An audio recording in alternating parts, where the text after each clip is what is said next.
Сәлеметсіздер ме, құрметті оқушылар. Бүгінгі өтетін тақырыбымыз рационал теңдеулер жүйесін шешу. Мысалы, бірінші есепке тоқталып кететін болсақ, мынау бізде рационал жүйесін шешу теңдеуі.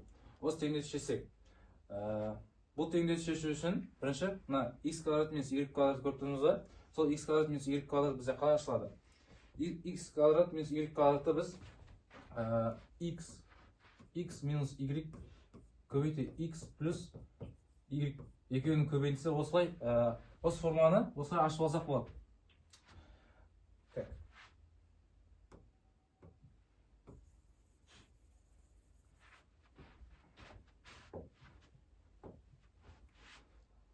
Осы форманы ашып алсақ, x минус y көбейту жақша ішінде x плюс y тең 6-ға тең.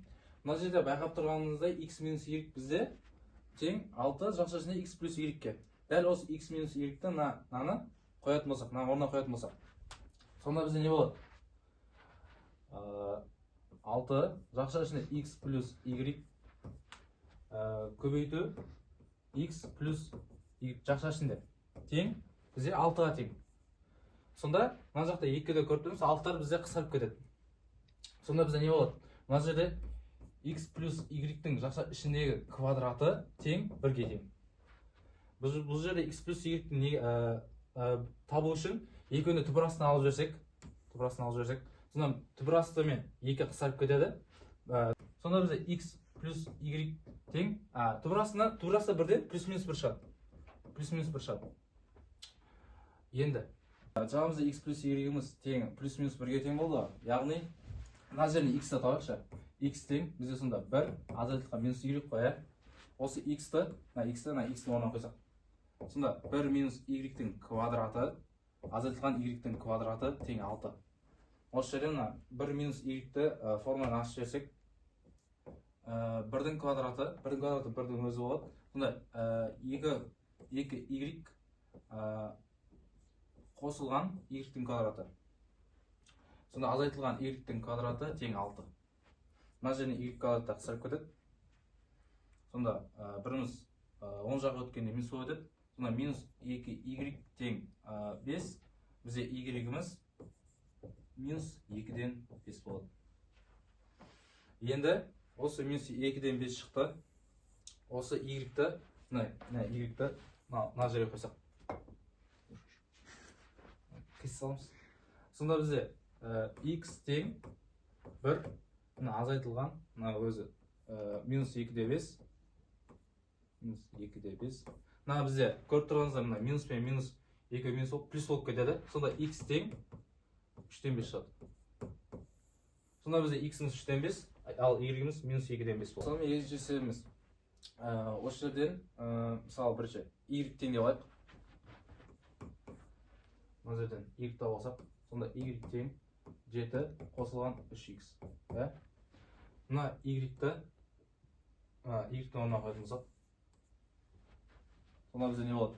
Сонда x квадрат қосылған x көбейту 7 плюс 3x тең 2 болады. Мына жақшаны ашып жіберетін болсақ, сонда бізде x квадрат плюс 7x қосылған 3x квадрат тең 2 болады. Бізде 3x квадрат пен x квадрат қосылады. Сонда 4x квадрат плюс 7x азайт 2-ні тең мына жағын лақтырып жіберсек, минус 2 тең 0 болады. Осы жерден біз x-ті шығарып жіберсек, x 4x плюс 7 минус 2 тең 0. Сонда бізде x-іміз 0-ге тең болады, и x тең минус 7 бөлінген 4-ге тең болады. Енді сол x-ті орнына барып қоятын болсақ. X-ті орнына қоятын болсақ, сонда бізде y-тің жауабы шығады. Сонда бізде y тең, сонда бізде екі жауап шығады. Бірінші x1-іміз бізде 0, x2 бізде минус 7 бөлінген 4.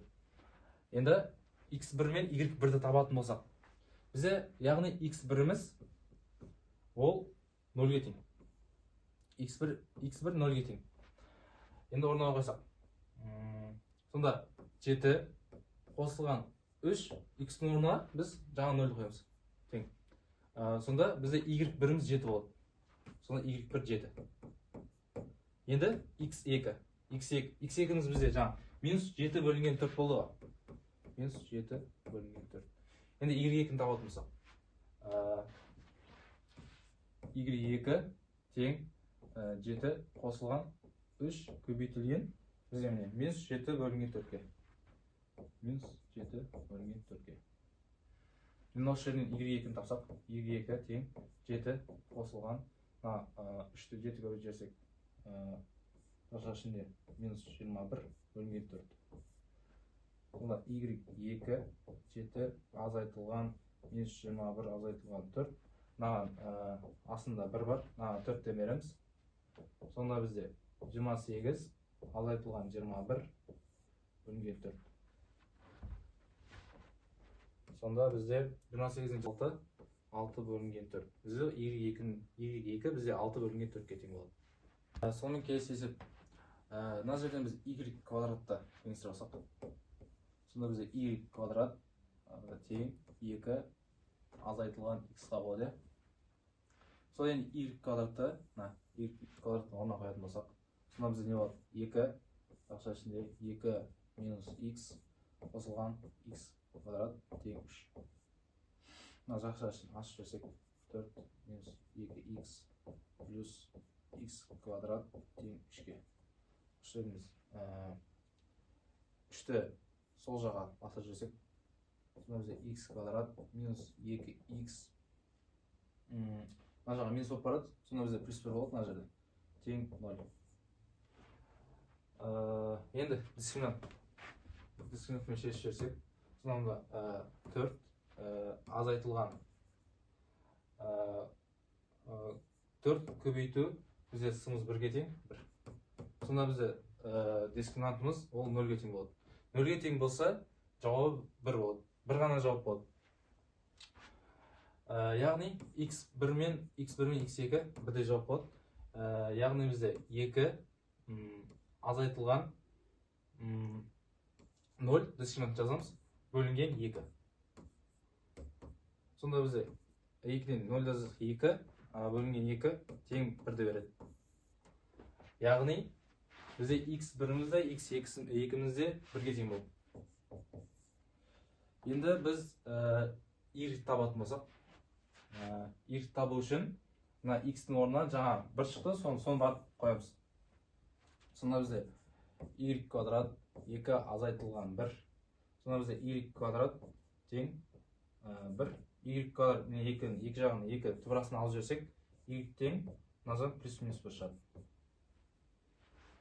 Сонда бізде x1-міз бен x2-міз 1 болады, ал бізде y1-міз бен y2-міз плюс 1 мен минус 1 болады.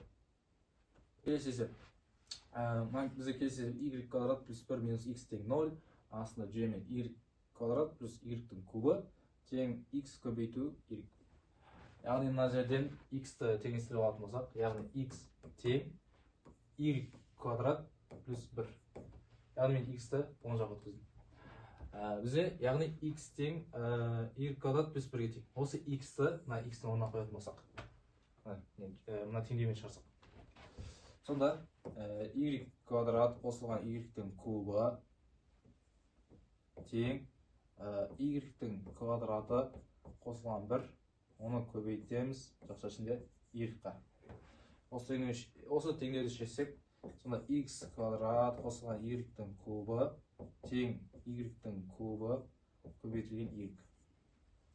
Яғни y куб пен y куб сарып кетеді. Сонда плюс y-іміз сол жаққа теңсеріп болады. Сонда x квадрат азайтылған y тең 0. Осы жерден біз y-ті шығарып жіберсек, y минус 1. Сонда бізде y1-іміз 0-ге тең, y2-міз 1-ге тең. Яғни енді y1-іміз бізде 0-ге тең, y2-міз бізге 1-ге тең. Яғни біз y1-ді мына жерден орнына қоятын болсақ, x1 табсақ, 0-ды қойсақ. Сонда бізде x біріміз тең 0 қосылған 1. Сонда бізде y біріміз 1-ге тең. Ал енді x 2-ні табу үшін, y2-ні орнына қоямыз. y2-міз бізде 1-ге тең. Яғни сонда 1-дің квадраты 1 қосылған 1. Сонда бізде x 2-міз 2-ге тең. Осылай. Кездескенше сіздермен болған Ибро ағайларыңыз.